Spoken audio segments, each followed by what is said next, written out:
Espírito Santo colocou no meu coração para que nós pudéssemos alimentar a nossa alma no dia de hoje. Eu espero que, assim como o Espírito Santo falou comigo, fale com você também. Estamos vivendo tempos difíceis, irmãos. Cada um de nós aqui tem quando nós sentamos um pouquinho, é tão difícil nós chegarmos um perto do outro devido à pandemia, mas quando nós temos algum momento de intimidade que nós conversamos um pouco, os irmãos já começam a falar dos problemas que cada um está enfrentando e assim por diante, e nós também. E nós vemos que os tempos são difíceis. Mas você vai falar, mas isso só está acontecendo agora, por causa dessa situação de pandemia. Isso não é verdade. Isso não é real. Os tempos sempre foram difíceis. Mas para aqueles que têm o Senhor, existe esperança. Aqueles que têm o Senhor Jesus como seu Salvador, nós temos a esperança. E a palavra de Deus hoje, ela vai ser revelada dessa forma. Nós temos aqui uma passagem que vai mostrar isso para mim e para você. Que também era um tempo difícil lá atrás, há 2000 anos atrás, mais ou menos isso. Também era um tempo extremamente complicado. Onde as mortes eram assim, correntes. Onde as pessoas morriam ou eram mortas pelo simples fato de confessar que Jesus era Senhor da vida delas. Simplesmente por elas dizerem, eu sigo a Jesus Cristo, elas eram mortas. Passadas ao fio da espada, passadas decapitadas, outras colocadas em vasos cheios de óleo ferventes, outros crucificados como Jesus Cristo, outros decapitados e assim por diante, mas eram mortas. Crianças, jovens, velhos, adultos. Então, os tempos eram tão difíceis ou mais do que são hoje, mas nós vemos que o Senhor tem uma palavra para mim e para você, assim como Ele teve uma palavra para aqueles irmãos lá da antiguidade. No verso número 1 do capítulo 12 está escrito assim, acompanhe comigo. Naquela mesma ocasião o rei Herodes mandou prender alguns que pertenciam à igreja, com o objetivo de maltratá-los. E matou a Tiago, irmão de João, por execução ao fio da espada. Observando que essa atitude agradava aos judeus, ele prosseguiu, ordenando também a prisão de Pedro, durante a festa dos pães sem fermento. Tendo-o prendido, mandou que fosse jogado ao cárcere, e determinou que fosse vigiado por 4 escoltas, com 4 soldados cada uma. Herodes tinha a intenção de apresentá-lo em julgamento público logo após a Páscoa. Assim Pedro estava detido no cárcere, mas a igreja orava fervorosamente a Deus a favor dele. Até aqui. Nós vemos nessa passagem, queria mostrar para vocês um primeiro cenário. Podemos dividir essa pregação em 3 fases ou 3 cenários diferentes. A primeira fase, o primeiro cenário dessa pregação é isso do que estão escritos aqui nos primeiros 5 versículos. Era um tempo de terror para aqueles que se chamavam cristãos. Era um tempo difícil, um tempo de choro, um tempo de aflição.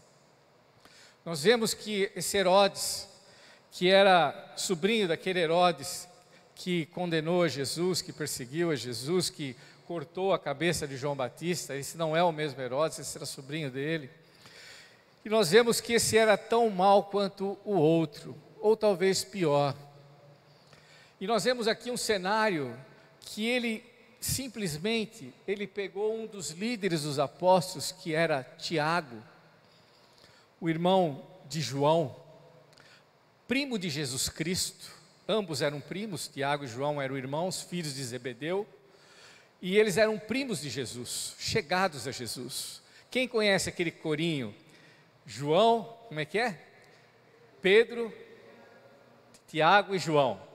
Por que nós cantamos esses corinhos? Porque os 3 eram os mais chegados discípulos de Jesus. Pedro, Tiago e João. Nós vamos encontrar esses homens nos milagres, nós vamos encontrar esses homens quando Jesus foi no Getsêmani orar, no final da sua carreira, já antes de ser crucificado. antes de ser julgado, morto, crucificado, nós vemos que eles eram inseparáveis de Jesus. Jesus estava sempre perto deles. E o que acontece com esse jovem chamado Tiago, filho de Zebedeu e irmão de João? Ele foi morto. E Herodes, vendo que o povo judeu se agradava de ver isso. O povo judeu se agradava de ver os cristãos sendo mortos. Então o que Herodes faz? Vendo que isso causava, vamos dizer assim, cartaz para ele politicamente junto aos judeus, já que ele tinha sido colocado por Calígula como um administrador ali daquela região, ele mandou prender quem? Simplesmente a Pedro, que era o líder. Depois de Jesus, talvez o discípulo antes de Paulo, mais famoso, juntamente com Tiago, o mesmo Tiago que nós temos a carta dele, de Tiago, irmão de Jesus, né? E nós vemos que, primo de Jesus, desculpe, e nós vemos o que acontece. Esse homem prendeu Pedro, e Pedro ficou numa masmorra, Pedro ficou num cárcere. Eu fui pesquisar aqui na Bíblia, e lendo essa versão da Bíblia aqui, King James, nós vamos ver que esse cárcere que Pedro foi colocado, foi o mesmo cárcere que posteriormente Paulo foi colocado para ser executado. Ele cita até o nome da cadeia aqui, aonde que Pedro foi colocado. E Pedro não foi colocado de uma forma normal nessa cadeia, simplesmente lá jogado na cadeia, fechar a cela, não. A palavra de Deus nos diz aqui nesses versículos que nós lemos, que Herodes mandou colocar vigílias, de acordo com as horas da noite. A noite se dividia com 4 vigílias de 3 em 3 horas. E aí o que acontecia? Os guardas, eles se revezavam, pelo menos 4 guardas ficavam ali à espreita na porta da cela de Pedro. Pedro ali acorrentado, amarrado, mas mesmo assim, 4 soldados, o tempo todo, vigiavam a cela de Pedro, para que ele não fugisse, para que ele não viesse outras pessoas e tirassem ele da prisão. E isso aconteceu. Esse é o cenário que nós temos aqui. Esse é o primeiro cenário. Nós podemos imaginar o coração dos outros cristãos, dos outros discípulos, aflitos, com medo de também serem presos, ao mesmo tempo com o desejo de orar pela vida de Pedro. E diz aqui a palavra de Deus, nós lemos isso, que Herodes, ele pretendia, depois da Páscoa, ocorrer a Páscoa, ali era a festa dos pães, quando ocorresse a Páscoa, logo no dia seguinte ele julgaria Pedro e fatalmente o colocaria à morte, o mataria, o sentenciaria à morte. Essa era a situação de Pedro, irmãos. Esse é o cenário apavorante que nós temos aqui. Um cenário tão difícil ou mais do que qualquer um de nós está vivendo no momento. Você pode falar, mas o meu momento é tão complicado, pastor. Você não sabe o que eu estou passando. Eu estou passando por uma enfermidade terrível. Eu estou passando por uma falta, escassez de recursos. Eu estou passando por uma situação de deslace no meu casamento. Enfim, uma dificuldade com a minha família, de relacionamentos, problemas. São situações difíceis. Mas essa também era uma situação difícil. Essa era uma situação que nós podemos dizer que não tinha solução. Tiago já havia sido morto e Pedro estava à véspera da sua morte. Esse é o cenário que nós vivemos aqui. Esse é o cenário que a palavra de Deus se apresenta. E nós vemos que o mal estava reinando naquele momento. Às vezes existem momentos que parece que o mal dá uma trégua para nós. Mas isso não é real. Isso aconteceu com a igreja de Jesus Cristo também. Diz que quando houve a diáspora, ou seja, quando os cristãos foram perseguidos e tiveram que sair de Jerusalém e ir para até os confins da terra, fugindo para não serem mortos, e eles não podiam ficar em Jerusalém porque Paulo ia lá e os encarcerava e os matava. O apóstolo Paulo, antes, aquele judeu zeloso, ele aprisionava os cristãos e os encaminhava para a morte. Era uma perseguição imensa sobre a igreja. Mas de repente parece que esse mal passou, porque Paulo foi convertido por Jesus Cristo. O Espírito Santo veio sobre Paulo, aquela revelação. Jesus apareceu para Paulo, todos nós conhecemos a história no caminho de Damasco, e ele teve ali um encontro com Cristo. De maneira sobrenatural, Cristo mudou a vida daquele homem. E dele, de um perseguidor da igreja, passou a ser um perseguido da igreja, não, desculpe, dos judeus. Ele passou a ser um perseguido dos judeus e não mais um perseguidor. Mas aí houve um período de calmaria. Parece que os cristãos estavam vivendo um momento de calma, mas não se engane. O diabo, ele está aí. O inimigo das nossas vidas, ele está presente. E a palavra de Deus diz que ele está sempre bramando, adversário, como um leão, procurando alguém para que possa tragar. E esse é o nosso inimigo.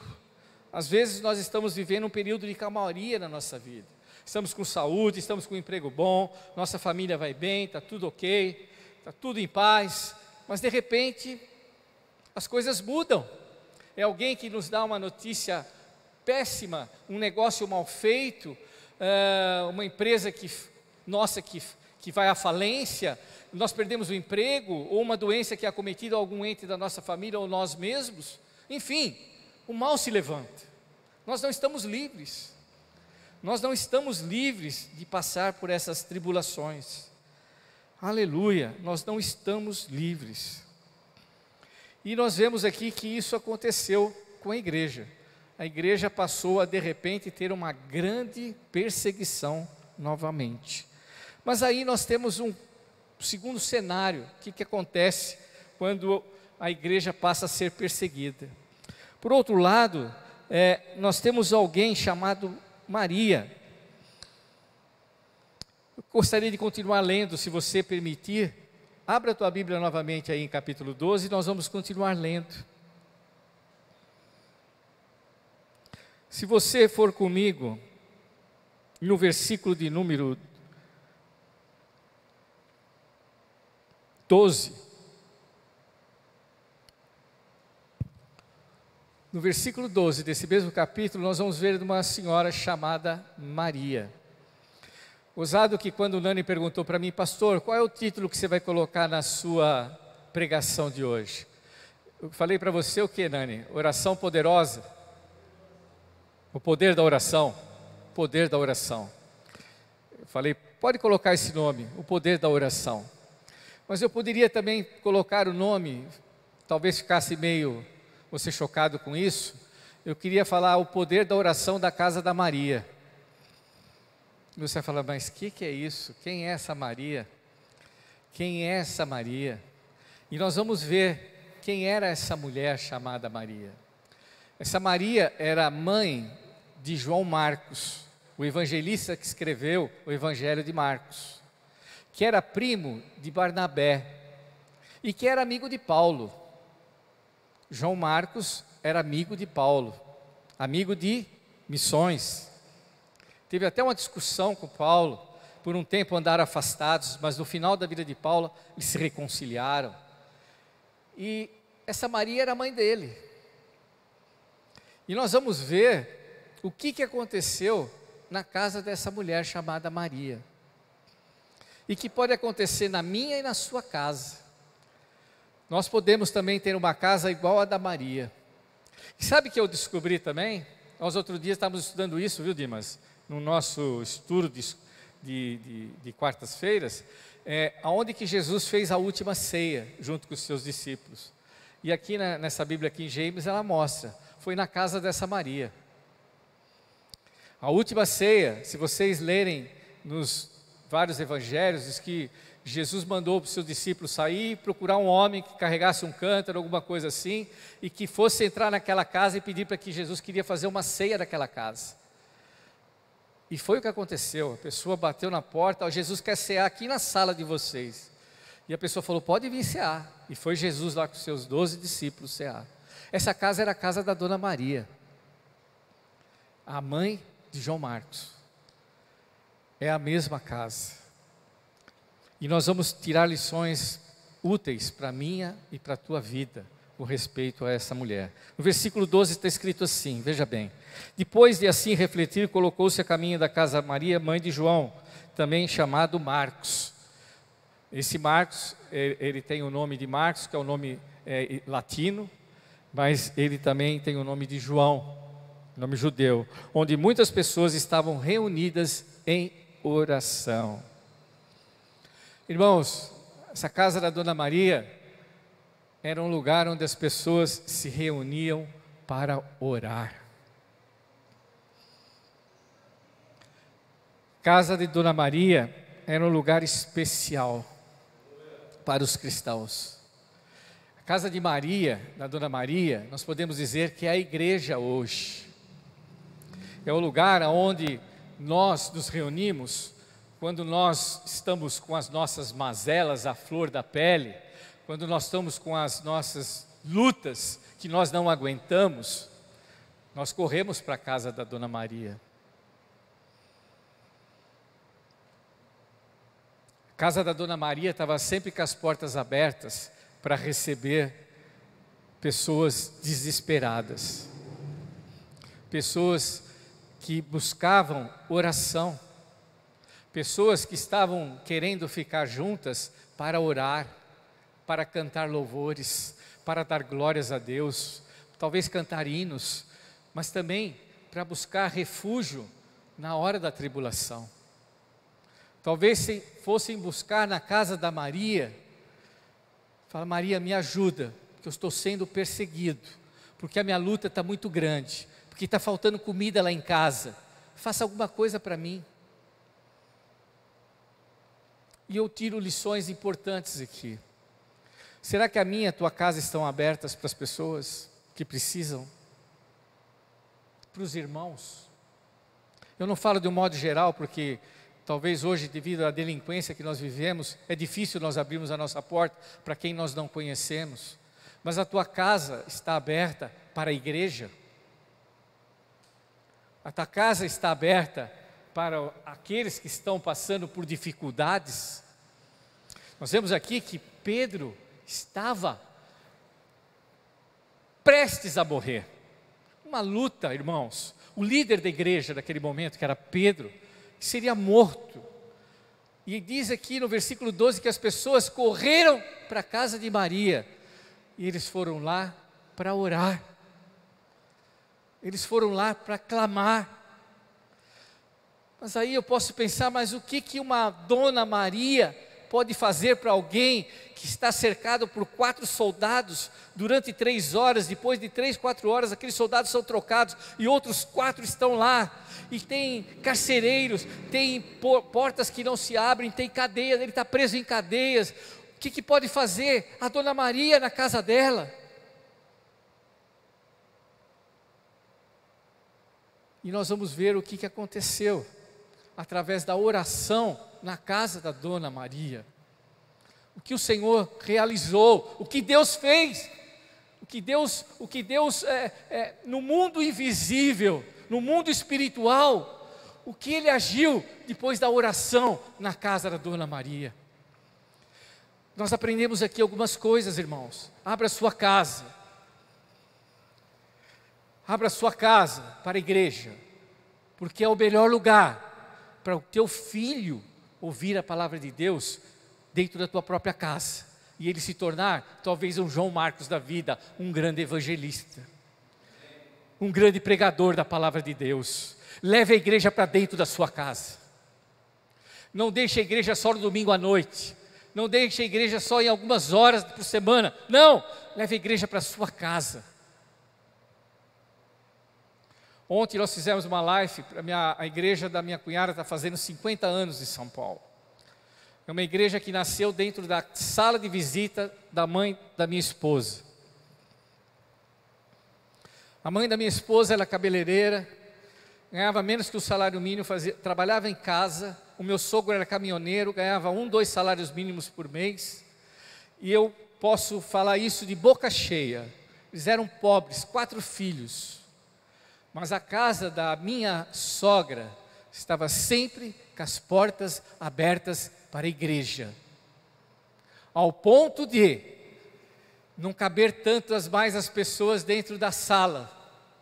Os filhos tinham que ser acomodados, tinha gente nos quartos, eles tinham dificuldade para tomar banho, tinham dificuldade para usar o banheiro, porque era tanta gente dentro de casa, que a igreja teve que se mudar. Começou depois, no fundinho da casa deles, fizeram um salão para a igreja, mas não cabia mais pessoas, eram mais de 50, 60, de repente, essa igreja que hoje o meu irmão e a minha cunhada dirigem em São Paulo, com um templo próprio. De lá já saíram mais de 30 ou 40 igrejas dessa igreja, mas nasceu na sala de visita da minha sogra.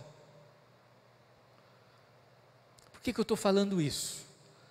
Porque as pessoas iam lá para falar: ora por mim, Dona Aidê, ora por mim, Dona Maria, ora pela minha família, me ajuda em oração, eu estou passando dificuldades, meu marido me bate, o meu filho está viciado, eu estou me divorciando, inúmeras coisas, eu vi assim inúmeros fatos, e as pessoas afluíam para aquele local, e nunca saiu sem uma palavra, Nós, os jovens, chegávamos a tomar banho lá, quando pintávamos a igreja, o salão, 15, 20 pessoas tomávamos banho lá no único banheiro da casa da minha sogra. E ela, a maior alegria, ainda fazia chá, que é o que podia dar para a turma. A gente fazia vaquinha para comprar tubaína, comprava mortadela e para poder lanchar. E a gente era extremamente feliz. Será que você está abrindo as portas da sua casa para o Evangelho? Será que você está abençoando a tua igreja com a tua casa? Sabe, eu pedi a Deus, eu morei muito tempo de aluguel, e eu sim pedi a Deus, falei: Deus, me dê uma casa que eu possa usar no teu serviço. Uma casa que não seja só para o meu desfrute, eu gosto de uma casa boa, mas que eu possa também oferecê-la para a tua obra, para quando for necessário estar à disposição da tua casa. E onde as pessoas tenham o prazer de vir na minha casa, não por mim, mas pelo Senhor que vive na minha casa. Quando você tem um desespero, você corre para quem pode te ajudar. E as pessoas aqui estavam desesperadas com a vida de Pedro. Elas correram para a casa da Dona Maria.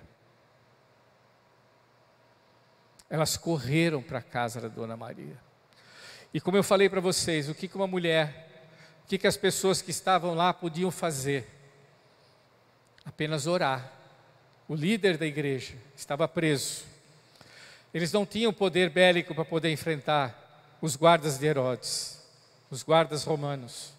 Eles não tinham capacidade para tirar Pedro da prisão, mas eles podiam orar.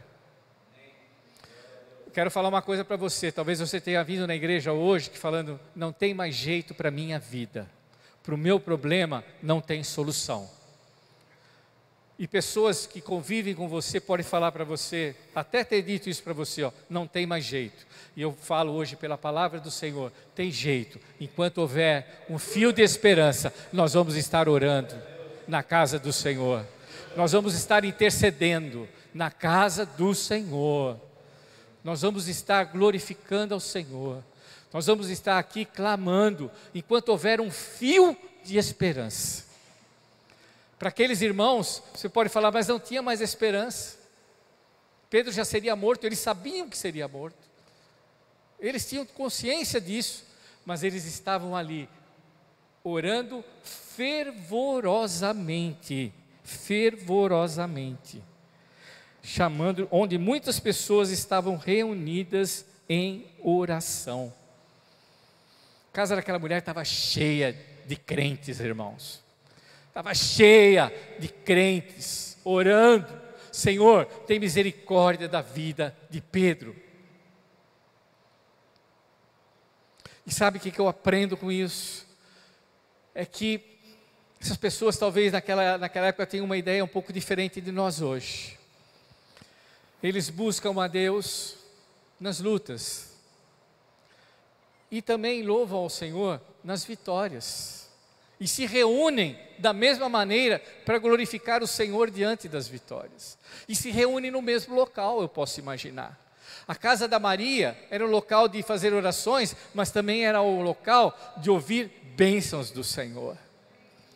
Era um local que as pessoas chegavam e falavam: olha, Deus abençoou a minha vida, Deus me deu escape. As pessoas testemunhavam do que Deus havia feito na vida delas.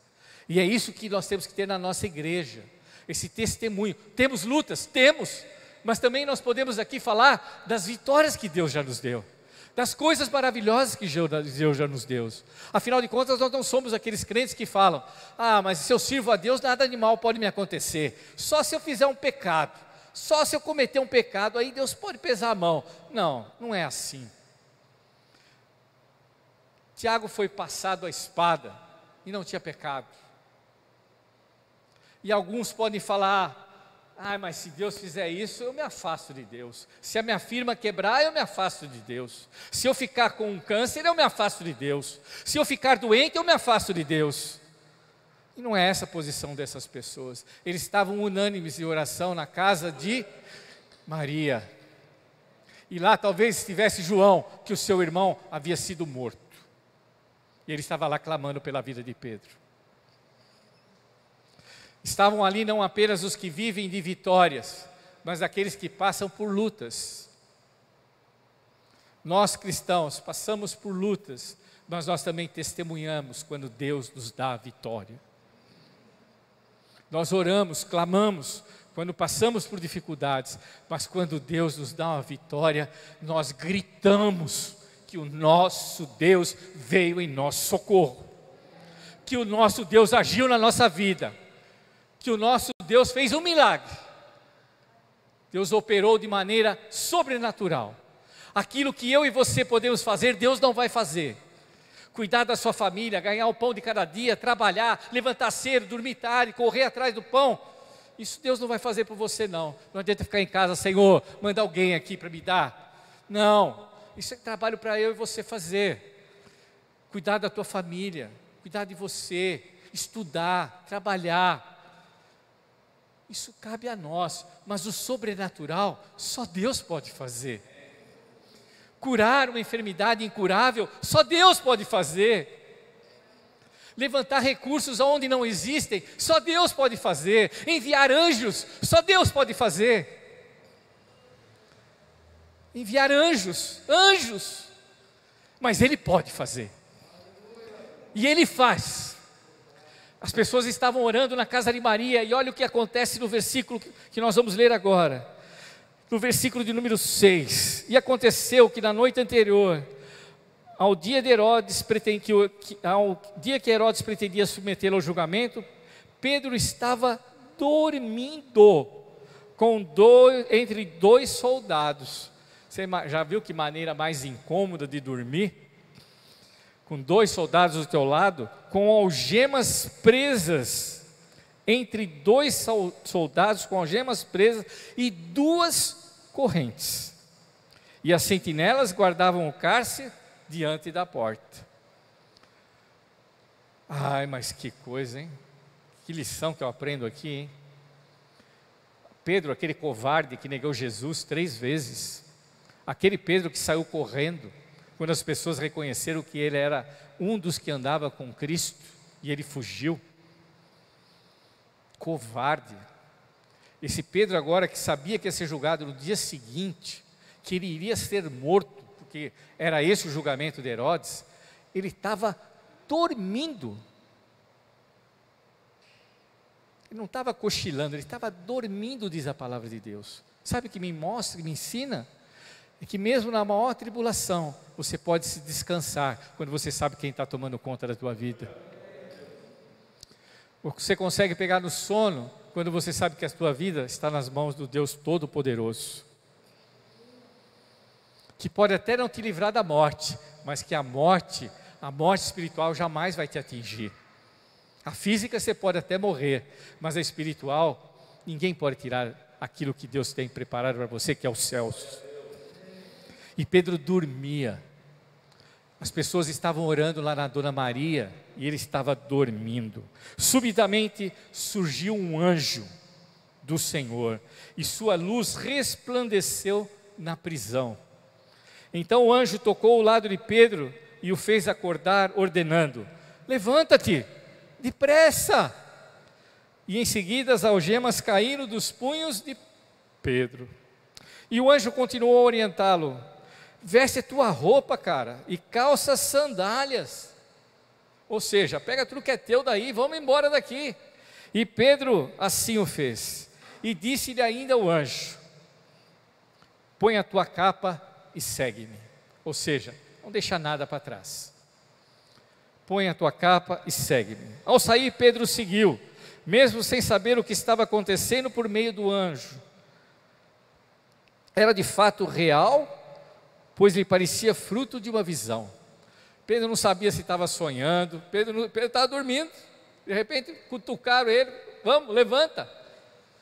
E os soldados do lado dele, os soldados não viam o anjo do lado, os soldados não viam que as correntes tinham quebrado, os soldados não viam o que estava acontecendo com Pedro.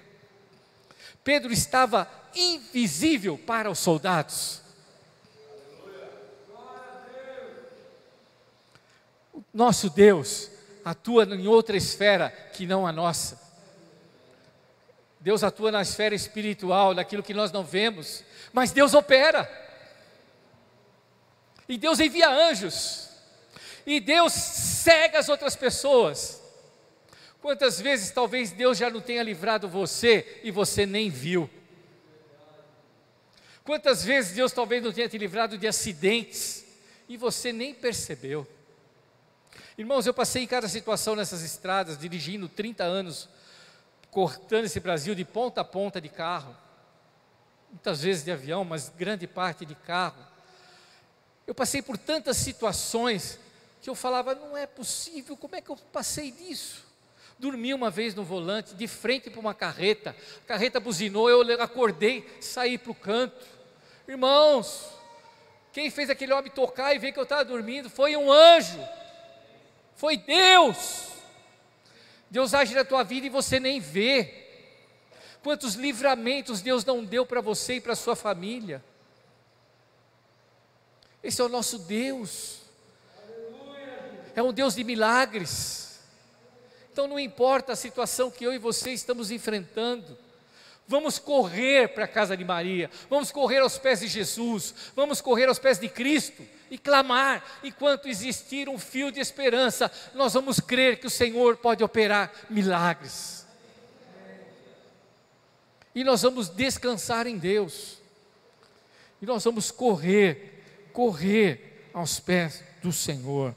E ele continua lá dizendo: entretanto, onde mais? Eu parei aqui no versículo 8. Ao sair Pedro, agora vem o 9.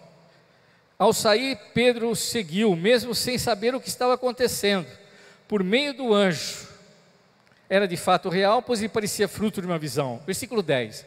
Todavia, passaram a primeira e a segunda sentinela e chegaram ao portão. Irmãos, o portão estava fechado, meu irmão. A cadeia não fica com o portão aberto, meu irmão. E de repente era um portão de ferro que dava acesso à cidade. Esse portão se abriu por si mesmo para eles, e passaram. Tendo saído, caminharam ao longo de uma rua, e de repente o anjo se afastou dele. Glória a Deus. O Senhor abre portas, irmãos, que ninguém pode abrir. O Senhor é um Deus de milagres. Foi quando Pedro caiu em si e disse: agora entendo, sem qualquer sombra de dúvidas, que o Senhor enviou o seu anjo e me libertou das mãos de Herodes e de tudo que o povo judeu tramava contra mim. E depois de assim refletir, colocou-se a caminho da casa de Maria. Para onde ia Pedro, irmãos? Para onde correria Pedro? Pedro não correu nem para a casa dele, foi para a casa dos irmãos. Ele foi contar: Deus me livrou da morte. Eu tenho que falar para vocês, eu tenho que me encontrar com aqueles que estão intercedendo por mim. Eu tenho que ir na casa de Deus. Ali, a casa de Maria era onde os crentes se reuniam. Ele falou: eu tenho que ir lá, e eu tenho que falar que Deus me tirou da cadeia de maneira sobrenatural. Mas não foi assim que as pessoas creram de cara. Se nós continuarmos a ler, olha o que está escrito no versículo... Eis que Pedro chega à porta, o 13. Eis que Pedro chega à porta e bate no alpendre. E uma serva chamada Rode veio atender. A empregada da casa foi atender a porta, estava alguém batendo. Os irmãos estavam lá em oração, fervente oração. Os irmãos estavam lá, talvez, com seus joelhos dobrados, clamando ao Senhor. Escuta, bater na porta, mais alguém batendo na porta para entrar. Quando chega lá, a serva, ela vê Pedro, ela fala, mas pera lá, Pedro está preso. Será que é um anjo de Pedro que está aqui? Olha o que ele diz aqui no versículo. Assim que reconheceu a voz de Pedro, tomara de grande alegria, ela correu de volta, deixou Pedro lá falando sozinho e entrou para dentro de casa, sem abrir-lhe a porta, e exclamou, é Pedro, ele está lá fora, à porta. Todavia eles lhe replicaram, estás fora de si, você está maluca, minha irmã, você está vendo visão, está doidinha, o que você tomou, filha? Mas diante da forte insistência da mulher em afirmar que era Pedro, ponderaram, ora, é possível que tenhais visto o anjo dele. Entretanto, Pedro continuou batendo, e quando enfim abriram a porta e o viram, ficaram atônitos. E por sua vez, fazendo-lhes sinais com a mão para que se calassem, explicou-lhes como o Senhor o havia libertado do cárcere, e pediu-lhes, anunciar isso a Tiago. Anunciar isso a Tiago. Esse Tiago era o irmão de Jesus, era o grande homem da igreja cristã naquele momento, Tiago. E aos demais irmãos, e saindo retirou-se para outro lugar. Assim que raiou o dia, houve enorme tumulto entre os soldados, quanto ao que teria ocorrido a Pedro.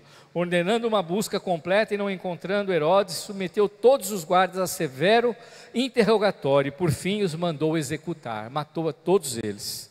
Passados esses acontecimentos, foi Herodes a Judeia para Cesareia, e permaneceu ali durante algum tempo. Irmãos, esse é o segundo cenário. Segundo cenário, primeiro era aquela condição da igreja perseguida, Herodes aterrorizando os cristãos. O segundo era a casa de Maria, o lugar onde as pessoas oravam. E o terceiro é esse cenário, onde Deus dava vitória aos seus filhos, que estavam lá na casa de Maria. E eles estavam agora testemunhando do poder de Deus. O que eu e você, nós aprendemos com essa palavra essa noite? Quando nós estamos passando por lutas, vamos clamar, vamos buscar a Deus. Nós não somos ilhas, temos que aprender isso, tirar isso da nossa cabeça. Nós precisamos um dos outros em oração.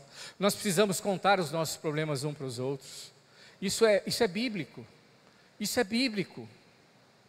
Procure alguém onde você tenha relacionamento para poder se colocar diante do Senhor e clamar junto.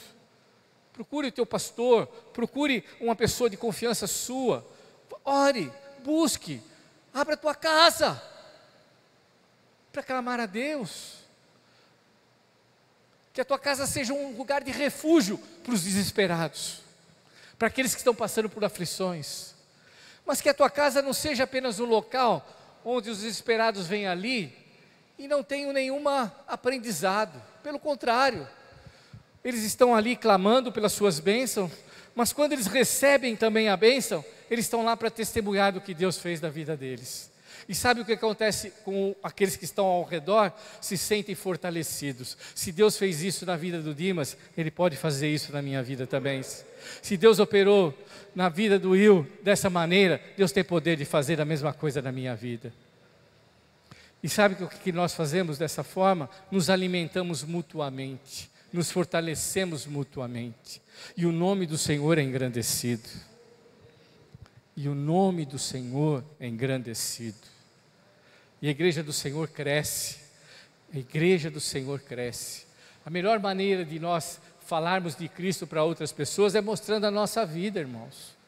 Nós podemos ficar aqui pregando horas, as pessoas nos ouvindo na internet, mas não tem nada como passar algumas horas na minha casa junto comigo, e vendo como eu vivo, e vendo como a minha família vive, com problemas, com lutas, com dificuldades, com erros, com acertos, como qualquer ser humano. Mas não existe melhor pregação. A tua vida é uma melhor pregação que existe. E você pode depois dizer que você enfrentou uma luta, você pode chegar para o irmão que está passando por uma luta igual, falar: filho, levanta a tua cabeça, Deus deu vitória para mim, Ele vai dar para você também. O mesmo Deus que tem poder de operar na minha, opera na tua. O mesmo Deus que tem poder de quebrar cadeias, Ele vai quebrar as cadeias da tua vida. O Deus que age no mundo invisível é o Deus que age na nossa vida, no mundo espiritual. Nós só temos capacidade, os nossos olhos, de ver as coisas que nos cercam, mas existe um mundo espiritual ao nosso derredor. Diz a palavra de Deus que o diabo está bramindo, mas também diz a palavra de Deus que os anjos do Senhor estão acampados ao nosso redor. Talvez tenha um diabo te esbofeteando, mas tem 1000 anjos para espantar esse diabo da tua vida. Tem 1000 anjos lutando pela tua vida. E o Senhor é poderoso. O Senhor é mais poderoso. O Senhor é o único, aliás, poderoso. O diabo não tem nenhum poder que não foi lhe concedido pelo Senhor. Nós esquecemos que o diabo é uma criatura, ele não é Deus. Ele foi criado pelo nosso Deus. E Deus ninguém criou. Deus criou todas as coisas. Fica de pé, vamos orar. Essa é a palavra que o Senhor colocou no meu coração. Eu tinha muito mais para falar, mas eu vou encurtar. Um domingo eu prego essa palavra completa. Mas hoje eu queria só dar uma pincelada nessa palavra.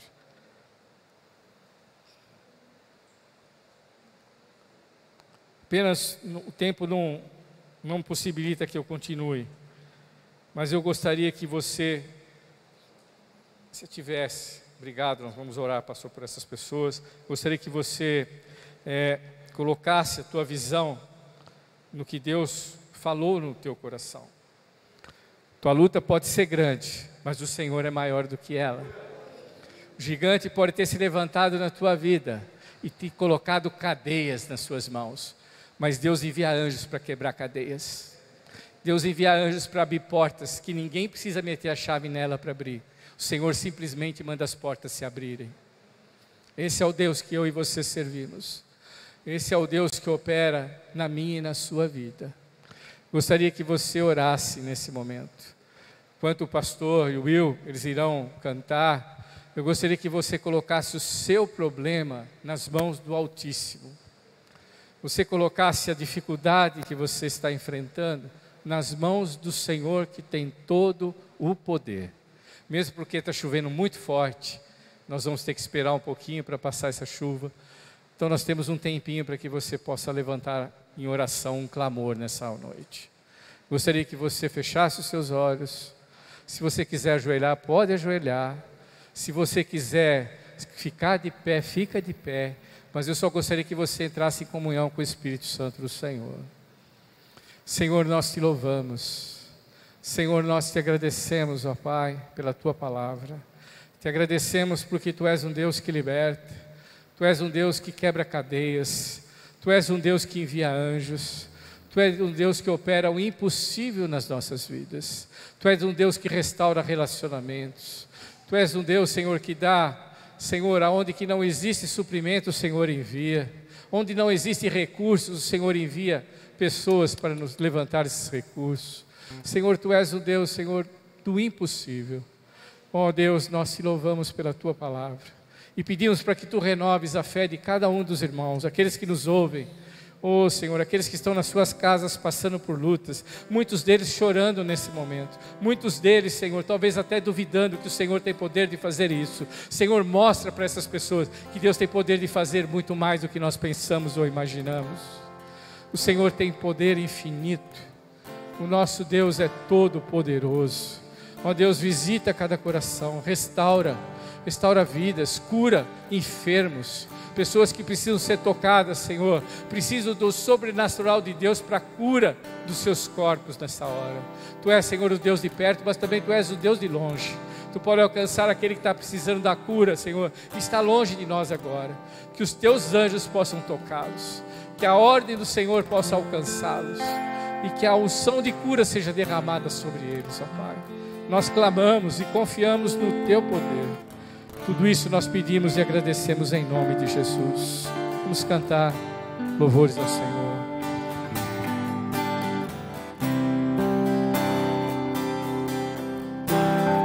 Deus não rejeita a oração é alimento.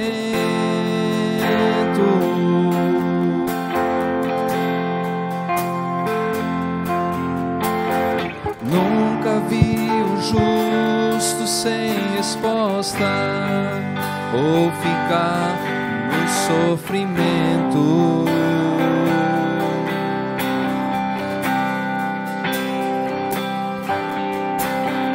Basta somente esperar o que Deus irá fazer.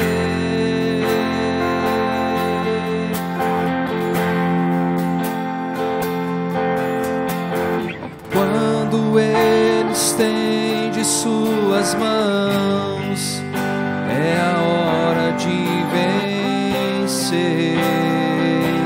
Então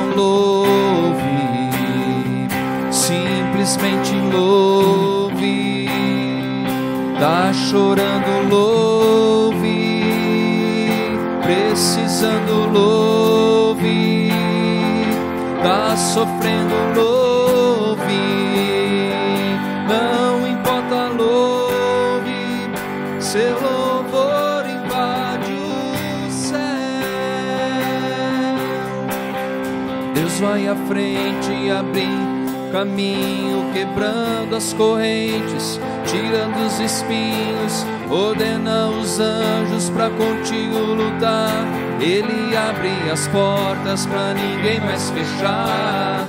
Ele trabalha pra o que nele confia, caminha contigo de noite ou de dia. Erga suas mãos, sua bênção chegou. Comece a cantar com muito louvor, com muito louvor, com muito louvor,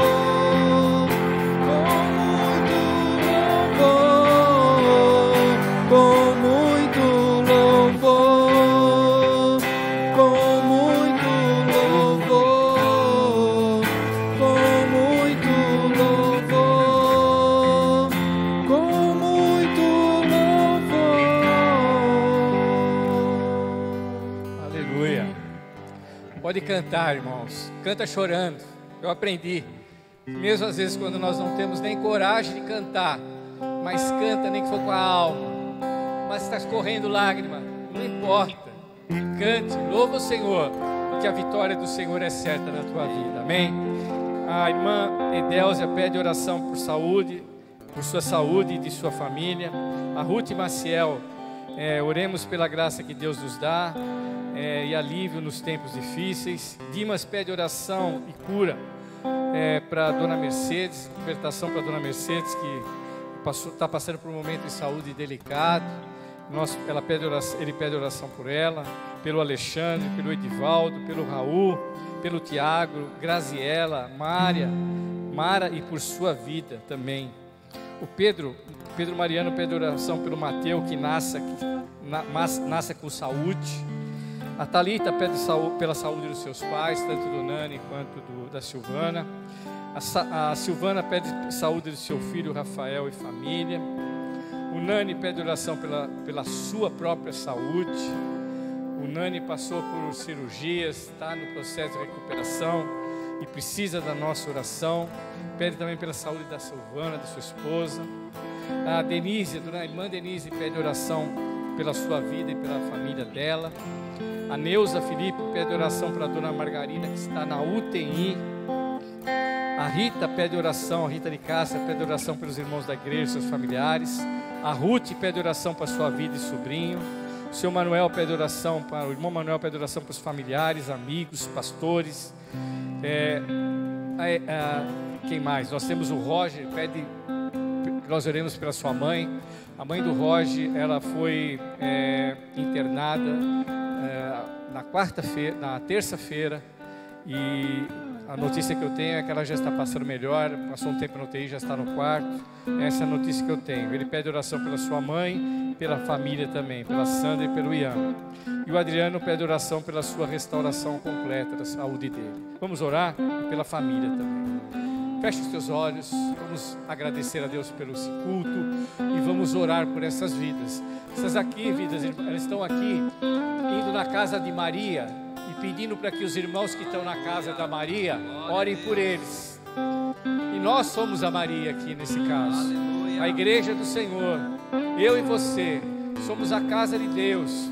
A casa de Deus, irmãos, não é feita de tijolos, é feita de pessoas. A igreja é composta de pessoas. É uma igreja, um organismo vivo. E nós vamos orar por esses irmãos. E o Senhor vai enviar anjos. O Senhor vai enviar cura. O Senhor vai abrir as portas. Senhor, nós te louvamos, te damos graças. E queremos agora interceder por essas vidas. Senhor, cada pedido de oração colocado diante, Senhor, da tua casa, nós depositamos, Senhor, diante do teu altar. E declaramos a vitória, Senhor, em nome de Jesus Cristo. Declaramos a cura, declaramos a restauração de famílias, declaramos a intercessão do Espírito Santo do Senhor. Ó Jesus, Tu és o médico dos médicos, Tu és, Senhor, o dono da vida e da morte. Senhor, tudo está nas Tuas mãos. A Tua palavra, a Tua soberania que impera, Pai. Nós cremos na Tua soberania e depositamos nas Tuas mãos, Senhor, as nossas vidas e a vida desses irmãos que clamam pela libertação das suas vidas. Ó Pai, dá vitória a cada um deles e que nós possamos aqui testemunhar do que o Senhor fará no meio, Senhor, das nossas vidas, ó Pai, no meio da nossa igreja, no meio do Teu povo. As maravilhas que o Senhor operará. Nós já te rendemos glórias, nós já te damos, Senhor, aleluias, já bendizemos o teu nome, pela tua graça e pelo teu grande amor, e que o amor do Pai, a graça do Filho e as doces consolações do Espírito Santo de Deus sejam derramadas sobre toda a igreja, desde agora e para sempre. Amém e amém. Que Deus abençoe. Vão em paz, em nome de Jesus. A chuva até parou. Deus abençoe. Os irmãos de casa, fiquem com Deus. Abençoe. Deus abençoe. Vai à frente, abrindo o caminho, quebrando as correntes, tirando os espinhos. Ordena os anjos para contigo lutar. Ele abre as portas para ninguém mais fechar. Ele trabalha para o que nele confia, caminha contigo de noite ou de dia. Erga suas mãos, sua bênção chegou. Comece a cantar com muito